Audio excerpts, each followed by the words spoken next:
Our first video in section 9.4 is learning objective B. We're going to divide rational expressions with monomials.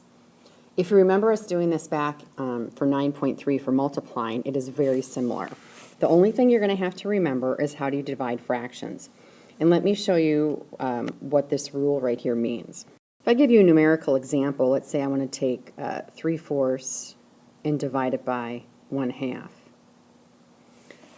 What this rule says is you can take that format and all you do is you change the division to multiplication, but notice what happens. The original second fraction actually takes the reciprocal and you flip it.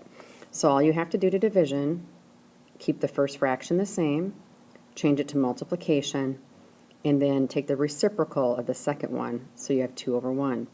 Then you just multiply straight across like we used to, so 3 times 2 is 6, 4 times 1 is 4, and you could simplify this to 3/2. So this concept is the only twist that we have to do for section 9.4. So let's look at the monomials now. Again, remember the difference between a monomial and a binomial. If this was a binomial, for example, this might look like x plus 1 as a binomial group over 10. If they're monomials, which is just one group, this is just like chapter 6, simplifying exponents. So here's what I'm going to do. I'm going to rewrite x over 10, always keep the first fraction the same, change it to multiplication, and then take the reciprocal of this, just flip it. Then when you multiply two fractions, they just become 1. And then you can simplify like in chapter 6. So this is a single x, this is two x's, so I can get rid of this 1x. And I can get rid of one of these x's over here, which will just leave me with a regular x. So I'll just do that. Number-wise, I can pull a 5 out of both the 10 and 25. 10 divided by 5 is 2. 15 divided by 5 is 5. And I just write what's left over. On the top, there's only this 5. On the bottom, there's just a 2x.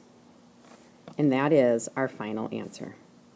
Let's just look at one more of this. Again, let's just do rewrite the first fraction, change it to multiplication, and do the reciprocal.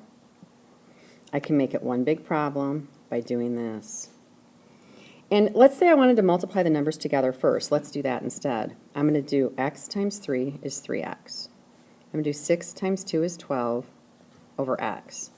You can do that and then simplify.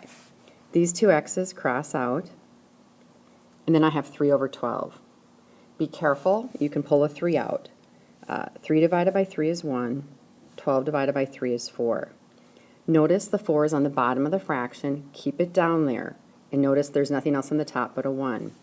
A very common wrong answer would to write the answer as being 4. That's not correct. The 4 is right in the bottom of the fraction in the denominator, so it must stay there. This is our final answer.